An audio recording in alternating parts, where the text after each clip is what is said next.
Welcome to The Explainer. Today, we are turning that travel anxiety into a real adventure. We're going to build your ultimate flight plan for traveling with a baby, making sure you feel totally prepared for a smooth journey from takeoff all the way to landing.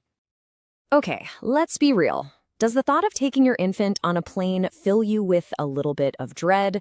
Well, if it does, you are definitely not alone. It's such a common worry for so many new parents. But here's the thing. With the right preparation, this experience can be way smoother than you think. It can actually be manageable. So let's build that flight plan to get you there. A successful trip with a baby? Well, it starts long before you ever set foot in an airport. Let's lay the groundwork for a journey that's as stress-free as possible. It all kicks off with some smart booking. First, if you can, try to book a flight that lines up with your baby's nap time. A sleeping baby on a plane is the absolute gold standard, right? Second, get on the phone with your airline and ask about a bassinet seat. These are usually in the bulkhead row, and they give you not just a place for the bassinet, but also a little more floor space, which is a total game changer. And finally, just do a quick double check of the airline's rules for lap infants and car seats because they can be different everywhere. All right, think of your diaper bag as your mission control. My rule, pack double the diapers and wipes you think you'll need. You just never know with delays. A portable changing pad is an absolute must-have for clean changes on the go. And pack a couple of extra outfits in layers, because those cabin temperatures can go from hot to cold in a heartbeat. And that same rule applies to feeding supplies. Pack extra. Whether you're using formula, breast milk, or bringing snacks for an older baby, having more than enough to get you through any unexpected delays is it's the best way to keep everyone calm and happy. And please, don't forget the bibs and a burp cloth. Okay, let's move on to the next stage of our adventure, navigating the airport itself. I promise, with a little bit of strategy, this part can actually be a breeze. Now for the big debate, carrier or stroller? A carrier is amazing because it keeps your baby right there with you, and it leaves your hands free, which is perfect for security and boarding. A stroller, on the other hand, well, it can haul all your gear, but you do have to fold it down. A really popular strategy is to use both. The stroller gets you through the airport, and then you pop the baby in the carrier for the plane. The security line. Okay, to make this as painless as possible, have your liquids and your electronics out and ready to go. Wear slip-on shoes so you can get through your own screening faster, and just be ready to take your baby out of their carrier or stroller when it's your turn. You got this.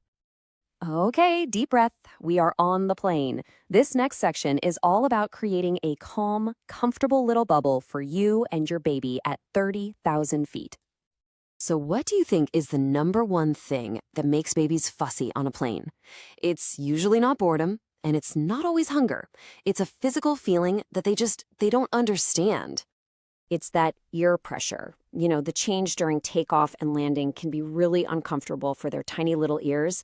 And it's honestly the most common reason for that in-flight crying. But the good news is, there's a really simple fix. The solution is so simple. Get your baby to swallow. That sucking and swallowing motion is what helps equalize that painful pressure in their ears.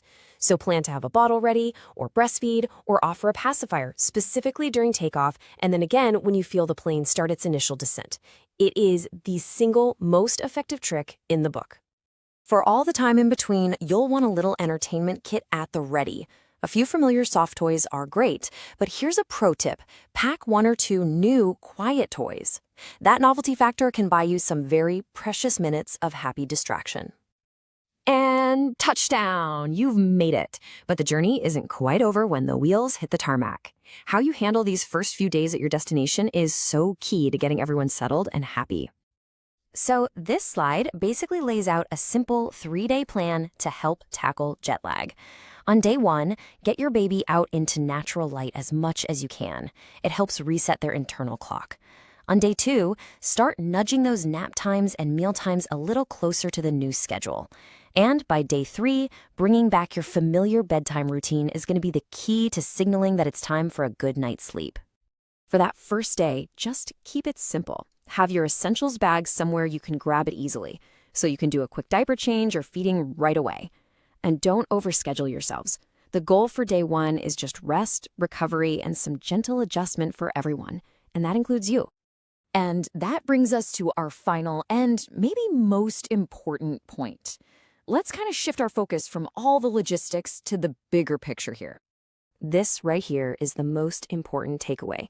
Things might not go perfectly. You know, a nap might get missed, a snack might get spilled all over the place, and that is okay.